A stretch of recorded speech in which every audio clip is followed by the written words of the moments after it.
안녕하세요, 여러분. 오늘은 여러분께 수족냉증에 대해서 제가 사실은 이 유튜브 시작하면서 거의 제일 먼저 최초로 찍었던 영상이 수족냉증에 관한 것이었는데요. 그때만 해도 별로 춥지를 않았어요. 그렇지만 또 수족냉증 관심도가 높아가지고 제가 제작을 했었는데, 처음이라 제 얼굴이 많이 굳어 있고 내용도 좀 제가 열어보기가 조금 부끄러울 정도로 좀 그랬었는데, 최근에 그게 조회수가 엄청 늘었더라고요. 10,000회가 넘었어요. 제가 너무 감사드리고, 또 지금 이제 드디어 날씨가 추워졌죠. 그래서 수족 냉증에 대한 그 사람들의 이제 그 알고자 하시는 그런 욕구들이 막 이렇게 위로 많이 솟아오를 때쯤인 것 같아요. 수족냉증 그거 당해본 사람들만 알잖아요. 그게 얼마나 힘든지. 그 이제 최근에 어떤 분은 말씀하시더라고요. 남자분인데 자기 족욕한다고 얘기하시더라고요. 따뜻한 물에 발을 담궈야 되는 그 참 서글픈, 그죠? 정말 이제 그 수족냉증이 심하신 분은 따뜻한 물에 들어갔다가 나와도 또 금방 추워요, 그 부분이. 그러니까 손과 발이 차면, 이게 심장에서 제일 먼 부위가 손과 발인데, 여기가 차가워지면, 차가워진 사람들만 알아요. 그게 얼마나 우리의 삶을, 그러니까 자기 자신의 삶을 질을 떨어뜨리는지. 정말 많이 피곤하고요. 서글프고 힘들어요. 정말 힘들어요. 근데 이제 수족냉증의 원인을 제가 첫 번째 그 영상에서 세 가지로 나눴었는데, 뭐 첫 번째가 이제 너무 몸이 약해가지고 잘 먹지를 못하고, 그래서 뭐 몸의 영양분과 열이 다 부족해가지고, 그러다 보니까 말단 부위인 손과 발이 당연히 차가울 수밖에 없는 거죠. 그런 타입이 있고, 이제 두 번째는 심장 파워가 너무 약해가지고, 그래서 이제 멀리까지 이제 그 혈액이 구석구석 이렇게 잘 순환이 되어야 이게 몸이 따뜻하잖아요. 손발이 따뜻해지는데 심장 파워가 너무 약해서, 그래서 손발이 차가운 경우. 그런데 이제 1번하고 2번이 겹쳐지는 사람들도 있다, 이런 말씀을 드렸고, 이제 제일 앞으로 많이 다룰 것, 실제로 상당히 많은 사람들, 지금 현대에, 조선시대가 아니라 구한말도 아니라 지금 현대에 이 우리나라의 수족냉증으로 고생하는 가장 많은 퍼센테이지를 차지하는 부분이 세 번째거든요. 그러니까 열과 영양분은 실제로 충분한데, 이제 이상하게 뭔가에 막혀서 혈액이 제대로 이제 이 말단 부위까지 가지를 못해가지고, 그래서 수족냉증. 그런 분들 중에서는 뭐 무릎이 시린 분들도 계시고요. 등이 시리대요. 등이 너무 시리대. 그래서 등이 시려서 등에다가 이제 뭘 담요를 덮으면 얼굴에 땀이 나고. 그러니까 어떻게 보면 몸이 더운데 어떻게 하면 또 몸이 추운 거예요. 그러니까 여름에 더위는 또 무지 많이 타면서 겨울에 찬바람 불면 찬바람이 닿는 그 부분만큼은 또 시린 거죠. 그런 분들 중에 또 어떤 분들은 자기 배도 차대요. 그런데 저는 이제 제가 이 뒤에 이렇게 쭉 나와 있지만 한번 과립을 많이 하잖아요. 이게 이제 약국에서 하는 약국 한약인데요. 이걸 많이 하는데, 저걸 할 때 이제 그 몸을, 사람들의 몸을 네 가지로 나눠요. 음양허실. 그러니까 음증이냐 양증이냐, 허하냐 실하냐. 이게 간단해 보여도 사실은 상당히 중요하고 또 까다롭고 어려운 부분이기도 하는데, 이 음양허실을 나눠 가지고 그 부분에 맞춰서 이제 제가 약을 선정해서 드리거든요. 조제를 하는데, 이 보통 이렇게 수족냉증이 있다 그러면 여러분 일반인들 생각에는 그 사람 열이 부족한 음증 아니겠어요? 그런데 아니에요. 제가 말씀드린 이 3번 타입, 가장 많은 부류의 사람들이 사실은 몸에 열과 영양분이 충분해요. 충분해요. 그런데 혈액순환이 잘 안 돼가지고 어디가 막혀 있어서 그 말단 부위나 무릎이나 등이나 이런 데가 시린 거예요. 그 시린 고통 굉장히 강력하게 사람들이 호소를 하거든요. 그럴 때 대부분 제가 봤을 때 한의원에서도 또 일반 사람들 상식에서도 몸을 이렇게 보호할 수 있는 약, 따뜻한 약을 많이 이제 쓰는 것 같아요. 우리 뭐 생강, 계피 뭐 이런 거 먹잖아요. 그게 전부 다 따뜻한 약이거든요. 근데 그걸로 효과가 없어요, 사실은. 별로 없어요. 조금 효과를 보실 수도 있겠지만, 오히려 역효과가 나는 사람들이 훨씬 더 많아요. 온물도 마찬가지고. 그럼 이제 이런 사람들한테는 어떤 방법을 써야 되느냐? 그 막혀져 있는 혈관을 이제 열어줄 수 있는, 그래서 뭔가 몸속에 막혀 있는 것들을 처리해 줄 수 있는 그런 처방이 필요한 거죠.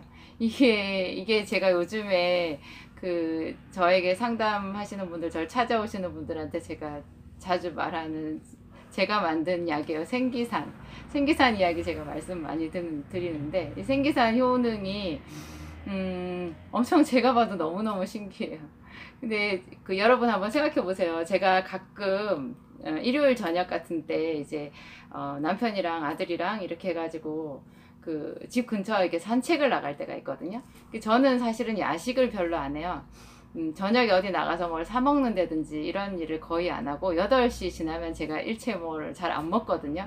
근데 제가 산책을 나갔을 시간 10시, 뭐 9시, 10시 이 시간 저한테는 너무너무 늦은 시간이에요. 근데 그 시간에 이렇게 시내도 아니죠. 이제 주택에서 좀 가까운 이런 약간 대로변 쪽으로 나가서 이렇게 보면 거의 사람들이 그 시간에 다 고기 구워 드세요. 전부 다 술 드시고, 뭐 물론 그런 동네겠지만 어찌됐든 병원에 가면 아픈 사람 뿐이고, 뭐 이렇게 장례식장 가면 다 돌아가시고 눈물 흘리는 사람 뿐이니까 식당가 가면 당연히 먹는 사람이 많지 않냐 그렇게 생각할 수도 있는데, 그 늦은 시간에 사람들이 그렇게 많이 뭔가를 드시는 거예요. 고기에 술에 이런 것들. 그렇지 않더라도 제가 마트에 가서 보면 사람들이 다 과일을 괴짝으로 사가시는 거예요. 이렇게 상자로 사가셔서. 그리고 또 저희 약국 옆에 빵집이 있는데, 그 빵집에서 이렇게 빵을 사가실 때 봉지가 다 커요. 그 큰 봉지에 빵을 가득가득 담아서 양손에 들고 가시는 분들도 많은데, 제가 가끔 보면은 그게 뭐 이렇게 직장 동료들 같이 나눠 먹을 뭐 그런 사람들도 있지만, 자기 가정에 가져가서 그것을 이렇게 드시는 경우들이 더 많은 거예요.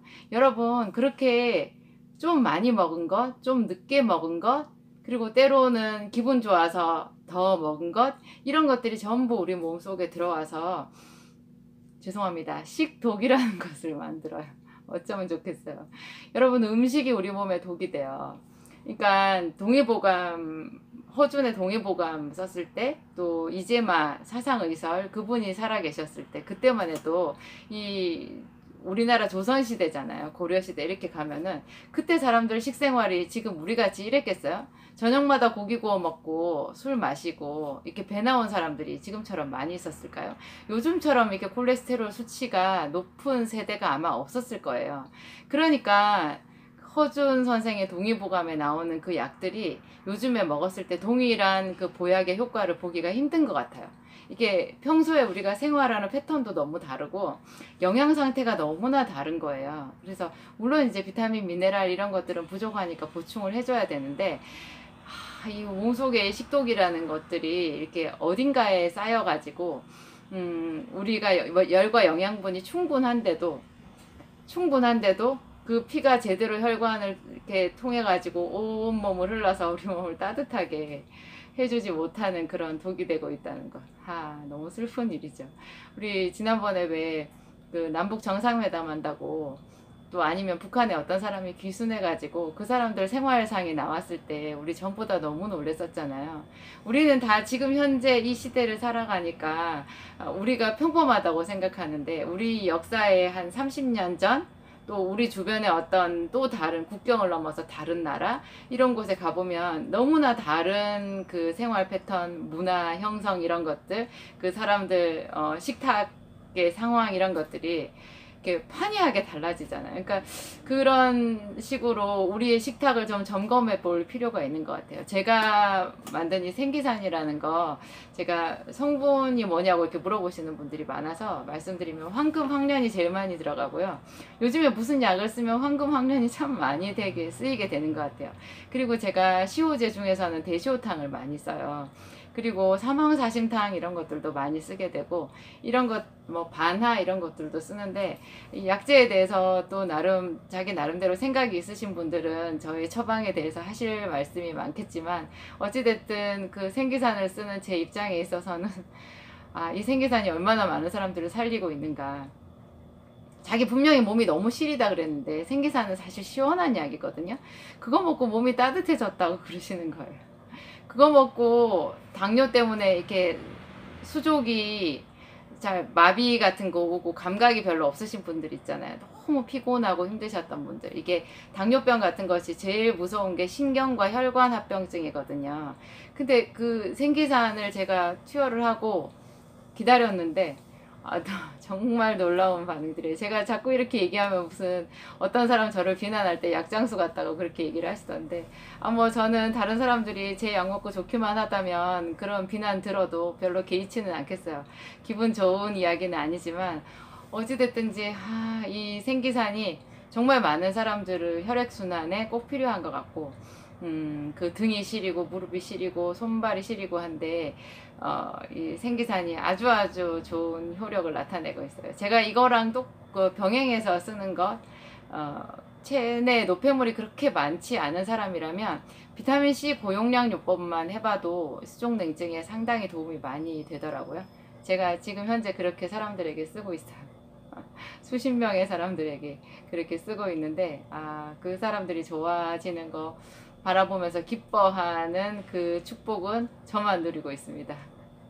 여러분, 이제 점점 날씨 추워지죠?